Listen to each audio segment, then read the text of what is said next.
Este é o podcast Sobre um Dizer. Eu sou a Cauana Mestre.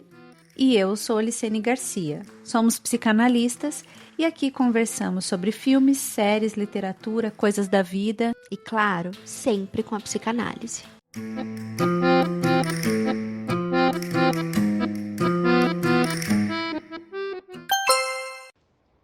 Esses dias eu estava lendo um artigo que falava da campanha da Dove e dizia que somente 4% da população mundial de mulheres se acham bonita.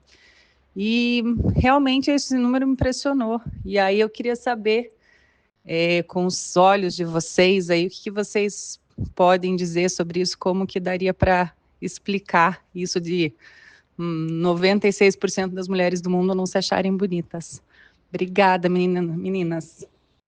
Se você tem uma pergunta, uma reflexão ou uma história que deseja compartilhar conosco, procure pela gente nas redes sociais, @sobreumdizer, e por lá você pode escrever ou mandar um áudio. E não se preocupe, a sua identidade não será revelada. Um estudo realizado pelo Instituto Ideia, com 663 voluntários, revelou que apenas 3% dos homens brasileiros se acham feios e que 47% se consideram bonitos. Já a pesquisa Verdade sobre a Beleza, realizada em 20 países, aponta que entre as brasileiras, apenas 4% se acham bonitas. A jornalista Naomi Wolf, em seu livro O Mito da Beleza, discute não apenas a ferocidade dos ideais e padrões de beleza que recaem sobre as mulheres, mas também a forma como a cultura patriarcal cria e se serve desses ideais para manter as mulheres distantes dos lugares de poder social. Virginia Woolf, que se dedicou a falar sobre isso ao longo de toda a sua obra, usa uma metáfora para dizer da pressão que acorrenta as mulheres em lugares de subalternidade. O anjo da casa, segundo ela, é a mulher boazinha, dócil, silenciosa, resignada a um papel de adereço dentro de uma sociedade que cultua mulheres recatadas e do lar, para usar uma expressão que viralizou há alguns anos. Voltei-me contra o anjo da casa e a agarrei pela garganta. Fiz o que pude para matá-la. Se não a tivesse matado, ela teria me matado. Ela teria arrancado a alma da minha escrita, escreve Virginia. A beleza, portanto, atravessa o corpo físico, mas está para além dele. A sociedade demanda das mulheres o impossível, disso já sabemos. Então, como não sucumbir? Como encontrar com o próprio corpo algum apaziguamento ou, quem sabe, as próprias ideias sobre beleza?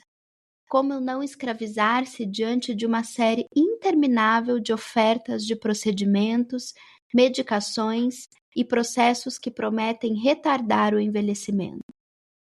Como, afinal, se servir das insígnias da feminilidade, se esse for o desejo de uma mulher, sem ficar a serviço delas?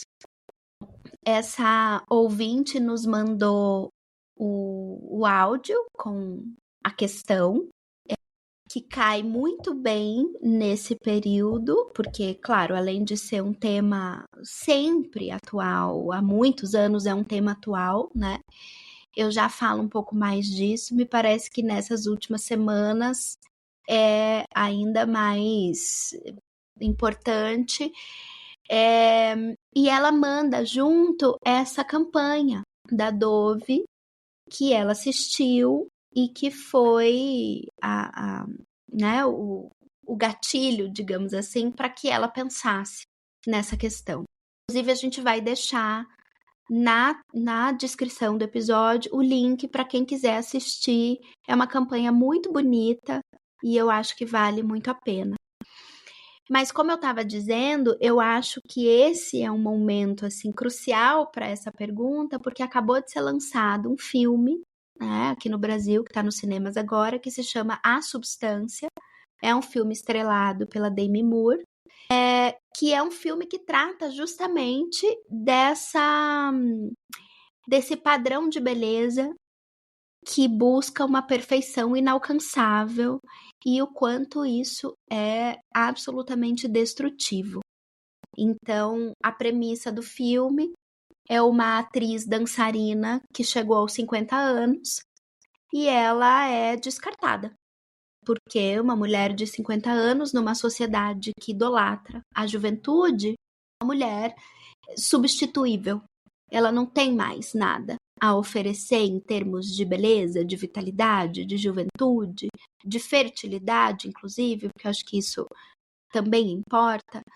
E aí ela ouve falar de uma substância que lhe permitiria criar uma outra dela mesma.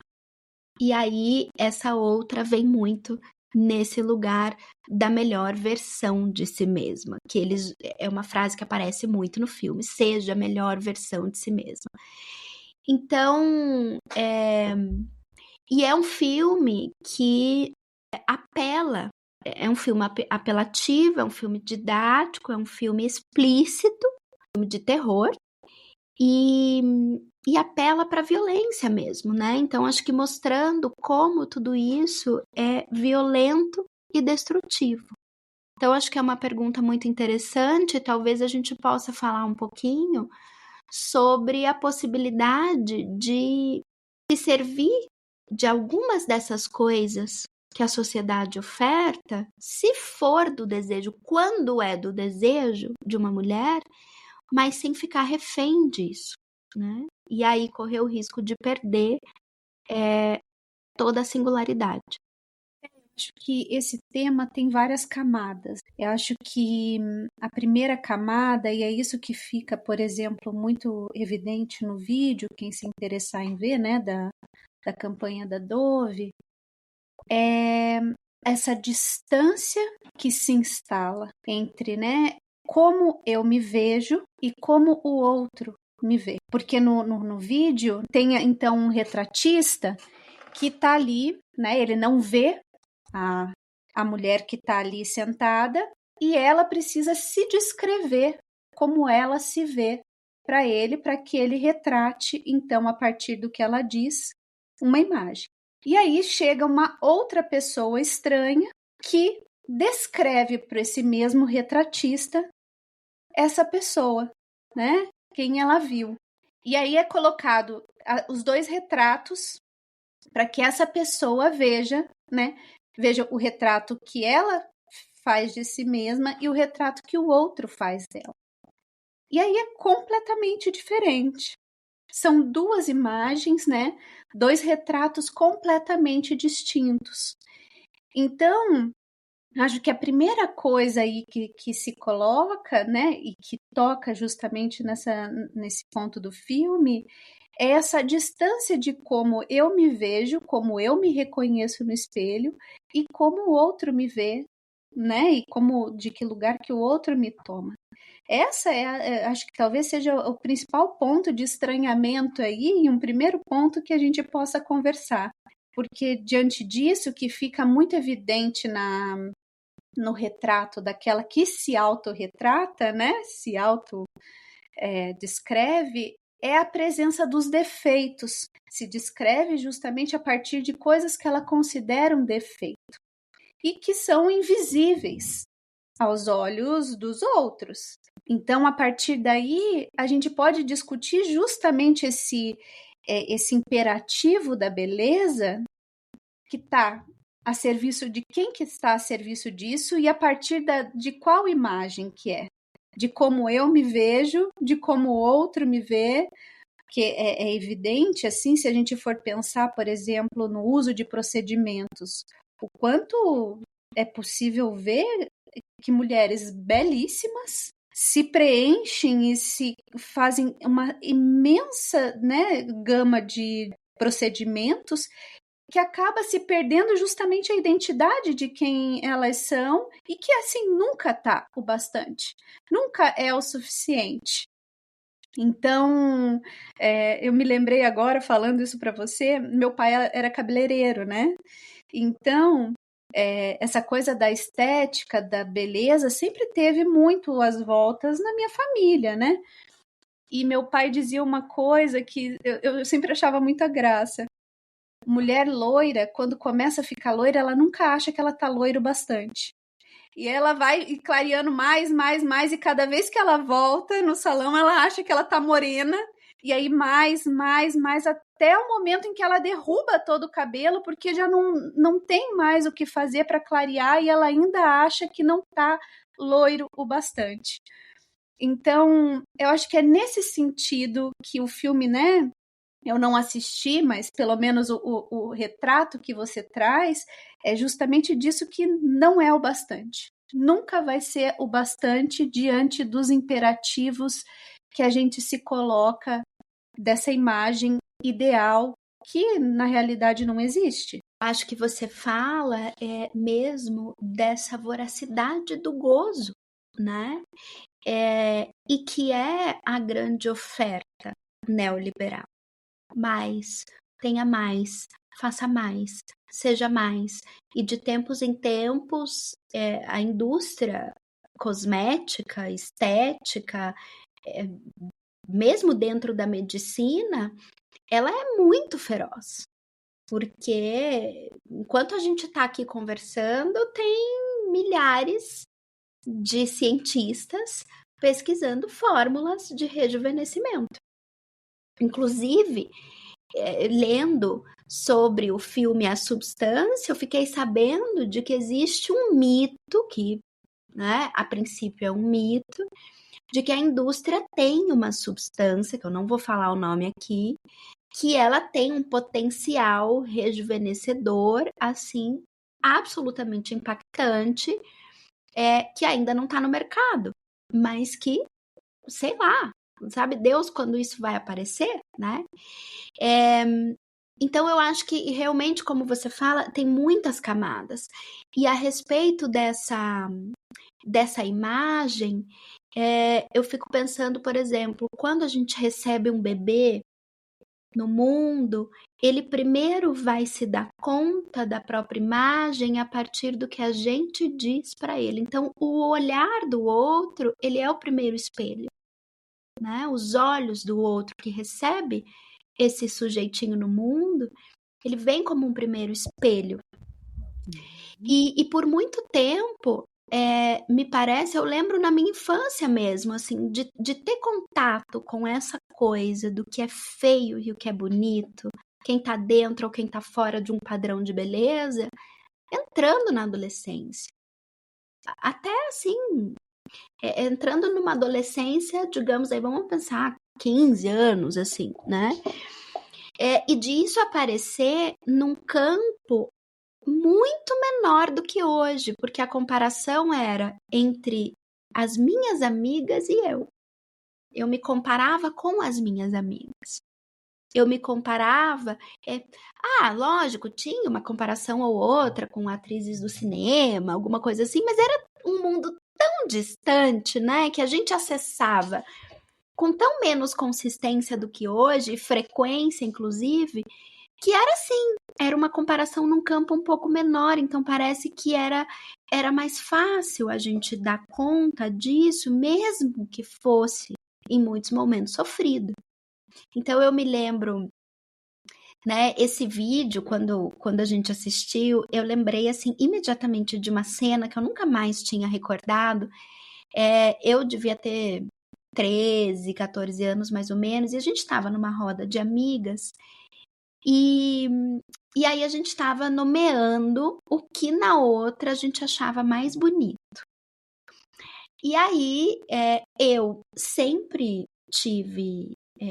eu sempre gostei da minha boca, mas sempre tive uma questão com o meu nariz. Sempre. Sempre desde que o nariz passou a ser uma questão, né? Não é desde sempre, assim. Né? Eu tenho um nariz mais batatinha, então eu queria ter um nariz fino, empinado e tal. E aí eu tinha certeza. E aí já entra, né, como você descreve o seu nariz, porque eu não vejo nada disso, né? Então, né, aí a gente já tá no campo da imagem de como você constituiu um corpo, né? E de como o outro vê esse corpo já é outra coisa. Então voltamos. E aí eu me lembro de que assim, eu tinha certeza que quando chegasse na minha vez, A minha amiga lá, que eu me lembro bem, era uma bem miudinha, que tinha o nariz bem arrebitado, assim, eu tinha certeza que ela ia falar da minha boca. E ela falou do meu nariz. E eu fiquei assim, chocada, sabe? Eu me lembro de no ônibus escolar ir para casa pensando nisso, assim, como pode, sabe?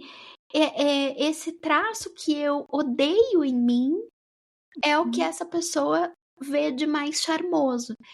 Então,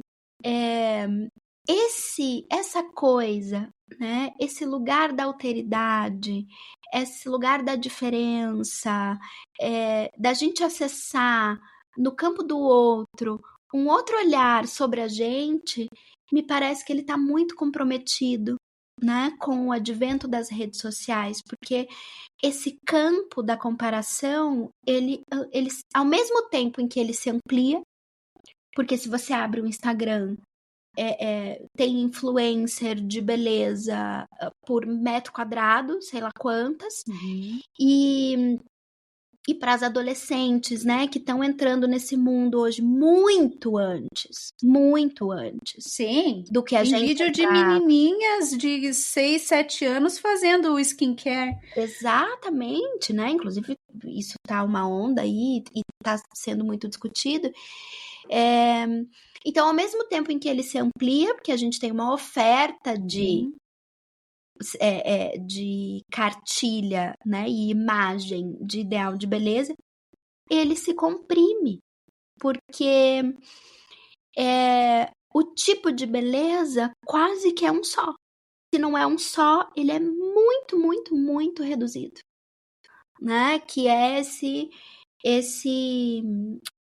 essa ideia universalizante de beleza, de corpo, de rosto, de juventude, enfim. Então, realmente, né? São muitas camadas e me parece, Li, que assim, um dos caminhos pelos quais é possível reencontrar a própria singularidade dentro da ideia que se faz de beleza é a análise. Porque é o lugar onde a gente pode se afastar disso que universaliza os corpos. O que você acha? Eu acho que não só do que universaliza os corpos, mas também furar um pouco de como a gente se vê, de como a gente se reconhece no espelho. Eu acho que é um furo que opera nos dois lados. Um furo naquilo que o outro vê e diz do que eu sou, apontando aí essa inconsistência desse outro, e também apontando um furo nessa imagem que eu crio como um bloco duro do que eu sou. Então, é uma vertente que fura pelos dois lados e que permite aí não uma unidade de ser, porque nos dois campos, né, nas duas polaridades, tem ali uma consistência de que eu sou isso, para abrir assim essa pluralidade do que eu posso ser, de como eu posso estar, e que aí me permite fazer um uso desses artifícios, né, da feminilidade, por exemplo, de um outro modo. Né? Eu não fico a serviço disso, mas eu coloco isso a trabalho para mim. É interessante porque, né, dito isso, que esse universo da beleza já estava muito presente na minha história desde muito pequena, porque meu pai penteava os concursos de Miss Brasil, Miss Paraná, então essa coisa dessas mulheres muito belas, perfeitas, estava sempre, né, ali no meu dia a dia, assim. Então, o quanto esses imperativos era uma coisa que já rondava, então eu escutava desde muito pequena mulheres dizendo que não pode ser gorda, que tem que ter o cabelo assim, tem que se apresentar assado, para ser amada, para interessar, né, despertar o interesse de um homem, você precisa fazer tais e tais passos, Aí já um pouquinho mais para frente, na adolescência, eu vejo que, por exemplo, talvez muito dos impasses da minha mãe se encontrar com duas meninas, né? Eu e minha irmã adolescendo mais ou menos ao mesmo tempo, e ela não sabia muito bem como falar dessas coisas, foi assinar aquelas revistas, né? Então minha mãe deu uma assinatura da revista Capricho, então ela de alguma maneira orientava alguma coisa, mas por outro lado também se poupava de dizer sobre isso que ela também não sabia muito bem como dizer e que atravessava a vida dela, né?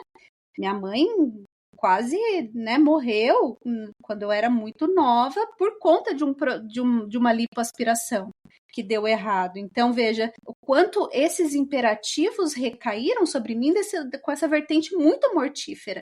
E aí eu lembro que eu assinava, então tinha a assinatura da revista Capricho e lá já vinha, né? 10 passos para você se tornar mais atraente aos olhos dos meninos. Como você faz para chamar, qual é a bunda mais bonita? Então, né, o que hoje é um absurdo se a gente for pensar. Lista das meninas mais bonitas do colégio. Quem nunca passou por isso? Exato. Ficar fora, né? Eu me lembro, assim, do tormento que era a possibilidade de ficar fora disso.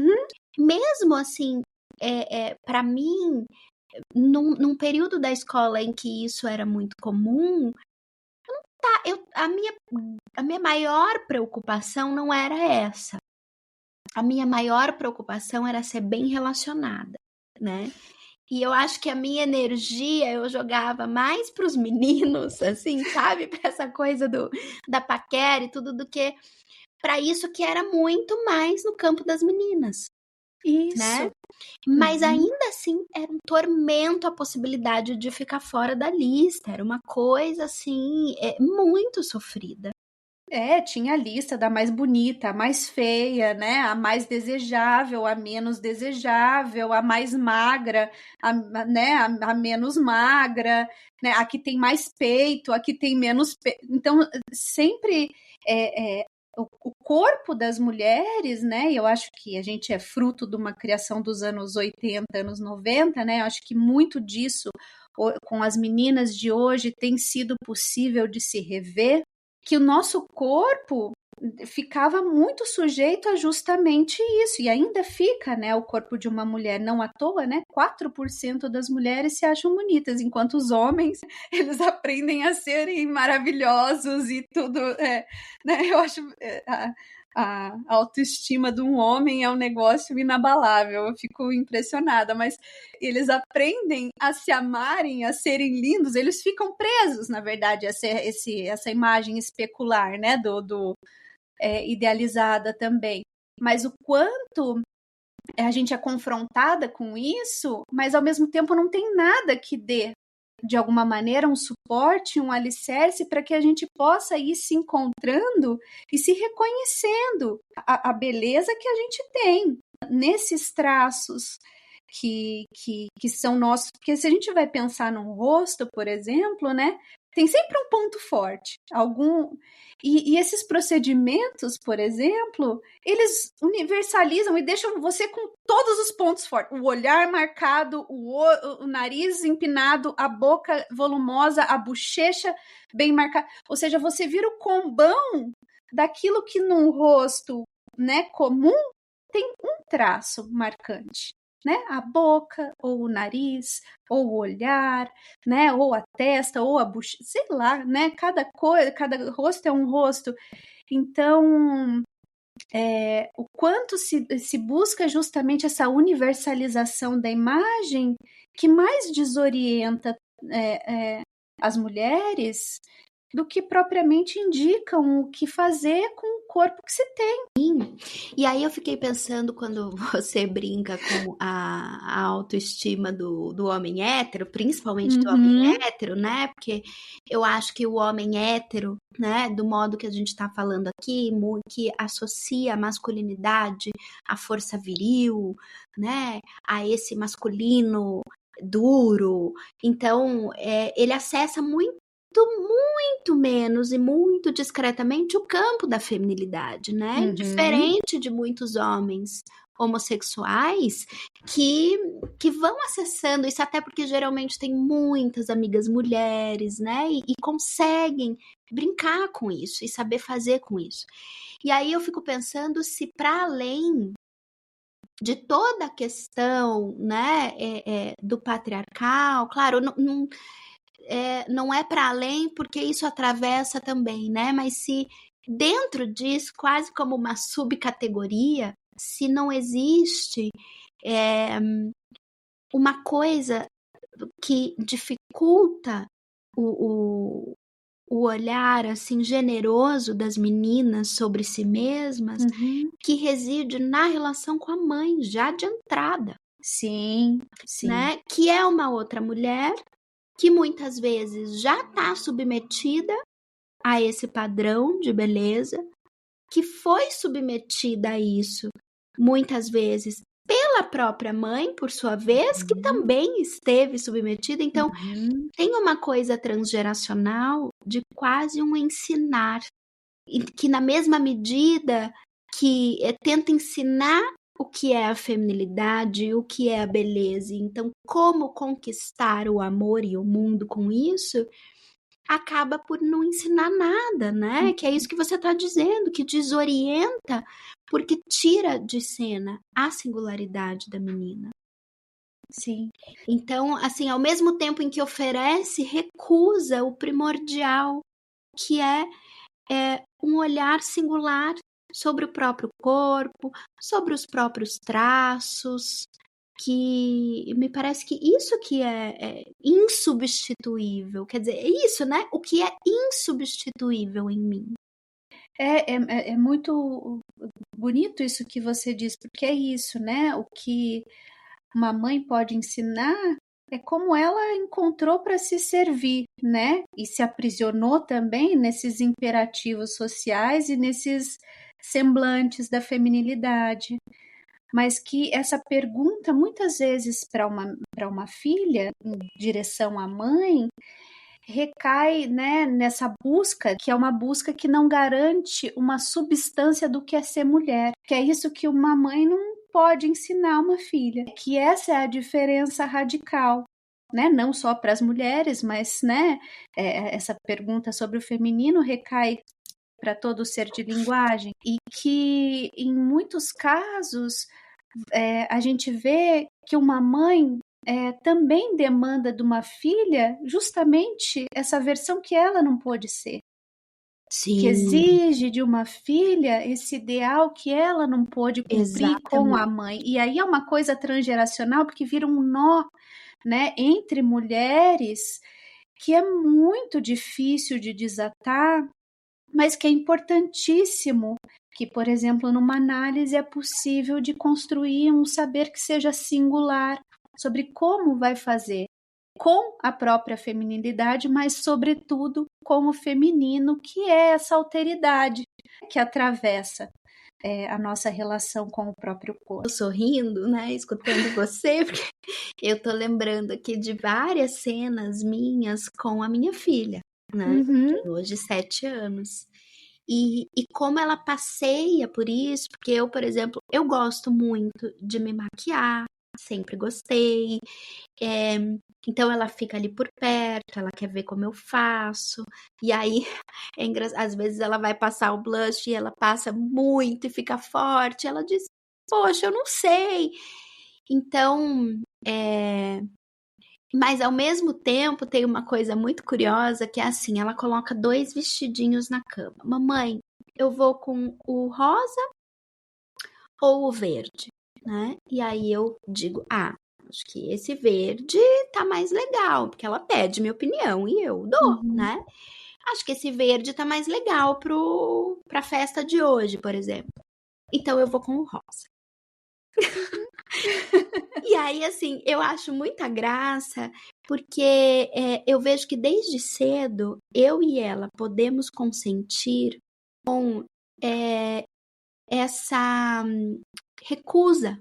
Veja, ao mesmo tempo em que de vez em quando ela tá me olhando, fazer minha maquiagem de manhã e ela quer fazer igual, ela precisa recusar o que eu digo que é bonito para poder ela mesma encontrar, né, a ideia Sim. dela sobre beleza, sobre como ela quer se vestir.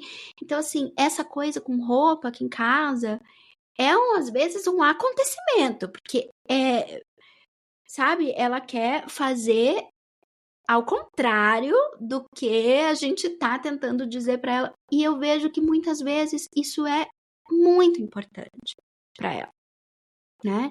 Ela precisa rechaçar, recusar a minha percepção da feminilidade para que ela possa encontrar a própria. E claro, isso num nível ainda muito tranquilo, né? Que eu imagino que vai se intensificar na adolescência. Mas o que eu escuto na clínica, tanto das meninas adolescentes quanto das mulheres que eu atendo, que têm filhas adolescentes, é uma dificuldade extrema de suportar essa recusa. É como se recusando essa insígnia que essa mãe encontrou para se servir da feminilidade, a menina estivesse recusando a própria mãe. Isso. Né? Então, isso se confunde muito, assim. Ou que a mãe que recusa também dizer alguma coisa está recusando ensiná-la como fazer. Exatamente. Né? Então, tem essa dupla vertente aí também que parece que é fonte de muitos maus entendidos. Porque diz justamente dessa inconsistência do outro. E que eu acho, né? Hoje eu fico pensando que muitas meninas dos 20 e poucos, e sobretudo as meninas, né, que são crianças ainda hoje, talvez elas sejam um pouco mais livres, uma parte desses imperativos, do que a gente foi, na medida em que hoje se pode acolher justamente esse ame seu cabelo como ele é, se ame como você. Tem uma coisa que também, né, tem que ter muito cuidado, que vai por um imperativo também, tudo pode escoar no imperativo, dependendo dos ouvidos que você escute, mas que tem uma coisa de uma diversidade que na nossa época não tinha. Sim. O nosso padrão era aquela menina Angel da Victoria's Secret. Era essa, né? A mulher ideal. Todas com um corpo magérrimo, cabelão, que ninguém tá à altura. Mulheres comuns. E que hoje tem uma pluralidade de modos de poder também encontrar a beleza que na nossa época não tinha tanto. Imagina, hoje é impensável você comprar uma revista que tem um ranking de quem é a mulher mais bonita. Qual é a bunda feia, qual é a bunda bonita na foto, Sim. Né? Então, 10 passos para você ser desejada por um homem. Isso é impensável que a gente faz. E que é maravilhoso. Porque é isso, a gente cresceu para ser amada, para se apresentar e se sentir, né, ser objeto dos homens, ser vista, ser querida, ser amada, e que hoje isso cai um pouco por terra, né? E que uma menina não se sujeita tão facilmente a essas coisas assim. Lógico que aí tem outros desdobramentos, mas diante disso, eu acho que hoje tem uma certa liberdade aí que me parece que na nossa época da adolescência não sei se era possível tanto não. O que você acha disso? Acho que sim, mas eu fico pensando se isso não se aplica mais num campo coletivo discursivo que é de verdade nos bastidores da coisa, sabe? No dia a dia, por exemplo, das adolescentes. Eu tomo muito a clínica, né, como referência do que eu escuto, porque eu atendo muitos adolescentes, e escuto que isso ainda está muito presente, né? Assim, essa comparação, essa idolatria com o corpo da blogueira, da influencer, sabe, esses corpos esculturais de mulheres que passam o dia malhando. Então, assim, claro que o corpo vai ser puro músculo, entendeu? Aquilo é um meio de vida. E aí cai numa coisa que a gente até tem discutido muito, né, Li, a partir daquele livro do Domênico Cossenza, A Clínica do Excesso, que é o quanto essa voracidade de gozo, desse ilimitado, de que nunca tem fim, é preciso sempre mais e mais e mais e mais, o quanto isso cai num estilo de vida. Sim. E muitas vezes aplaudido socialmente. Absolutamente destrutivo para as meninas que estão em formação. Então, sim, e eu, por exemplo, posso dizer assim que eu vivo numa bolha, porque a gente conseguiu encontrar para nossa filha uma escola, né? Agora a segunda escola, que preserva muito a singularidade de cada criança, que esse mundo da tela, do celular, da blogueira, do influencer, não existe, posso dizer assim, que não existe. Minha filha não sabe o que é isso, as amiguinhas dela não falam sobre isso. Eu vivo numa bolha, então eu consigo escutar tudo isso que você está dizendo e realmente, né, isso avançamos muito, mas fico pensando, sabe, se essa narrativa realmente entrou nas casas, nas relações, nas escolas, de fato, sabe? Nesse sentido que eu trago, né? Ao mesmo tempo que há uma abertura para a diversidade, ao mesmo tempo, facilmente, essa diversidade, esse discurso do diverso também vira um imperativo de seja assim, faça assim, a beleza é assado, e aí que vem poder se servir do discurso, desses discursos, sem se deixar escravizar por eles. Nesse sentido, eu acho que tem essa abertura, mas também a gente recai nesse outro ponto que é no imperativo, que isso é um elemento do sujeito contemporâneo. Esse sujeito escravo desse imperativo de gozo, ou seja, escravo da voracidade do super-eu, que não tem concessão, que não tem limite, insiste, goza, seja, faça, ame, sabe? Exige sempre isso e tá sempre ali para de alguma maneira julgar se você fez certo e errado, né? Então, que normalmente você faz errado, né? Diga-se de passagem. Então, nesse sentido, eu acho que tem essa dupla vertente. Por isso que é uma discussão que tem muitas camadas, né? Muitas camadas. É uma discussão interminável, porque é como você disse, e isso também é muito contemporâneo, um sujeito entre imperativos. Que é o que a gente experimenta, a gente sempre entra imperativos, porque, claro, é compreensível, né? Cada vez que você se depara com um imperativo consistente demais e às vezes violento demais, o único modo, né, de fazer frente a isso e de lidar com isso é também pelo radical. Como esse trechinho da Virginia Woolf que a gente traz ali no começo, né? Ela diz que tem o anjo da casa. O anjo da casa é justamente essa representação da mulher, que naquele tempo, mais do que hoje, essa mulher silenciosa, dócil, quase uma santa, né? E que a impedia de escrever, porque para escrever, e a Virginia Woolf, ela foi durante muito tempo crítica, resenhista de livros escritos, em sua maioria por homens. Fazer uma resenha crítica de um livro, ela precisava criticar esse texto. Como que o anjo da casa ia criticar o texto que um homem, né, um célebre escritor tinha escrito? E aí o que ela faz? Ela mata o anjo da casa, né? Ela descreve que ela agarra pela garganta e mata. Então, a gente, para desconsistir um pouco o ideal, né, não tem equilíbrio com os ideais. Não tem um equilíbrio permanente. Você ora encontra um balanço aqui, ora encontra uma medida ali, né? Mas é sempre matando um pouco os ideais, furando um pouco, né? Para ser mais psicanalítica. Então, a gente está sempre fazendo esse jogo, né? Assim, entre imperativos. E isso, claro, é angustiante. Em algum momento a gente vai ser tomado pela angústia, mas não se perpetuar, Não é que seja possível não cair num ideal. Eu não acho que isso é possível. Não existe uma vida sem ideais, Não né? existe, exatamente, muito menos hoje. Mas dá pra gente não se perpetuar, não se tornar, não se permitir escravizar os ideais. Sim. Esse é o exercício, né? Porque os ideais existem, estão aí, mas o ponto é que a gente possa questionar um pouquinho eles.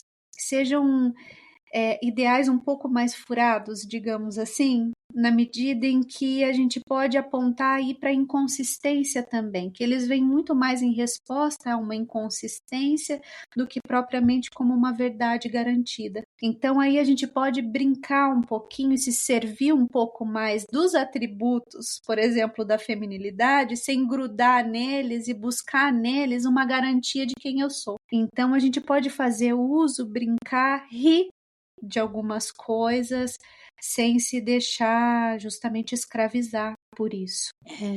Para usar uma imagem elementar, assim, eu penso talvez da gente sair do ideal plástico, passar para um ideal tecido, né? Que é, digamos assim, um crochê, um tricô, né? Que a gente se serve, a gente brinca, a gente desenha também a nossa própria forma, coloca a nossa forma ali, mas tem espaço para respirar. Sim. E é uma coisa manual, né? Você constrói ponto a ponto e nunca nenhum ponto é igual ao outro, cada mão vai ter seu ponto do seu modo. Se você vai ver quem faz tricô, crochê, se você pega o crochê que está começado por alguém, você vai fazer o ponto ali e sai outra coisa. Então é isso. Poder consentir em tecer a própria feminilidade, a própria relação com o corpo, a própria relação com o laço, com o outro. Isso então. Ficamos por aqui. Até. Um beijo, Li. Tchau. Um beijo.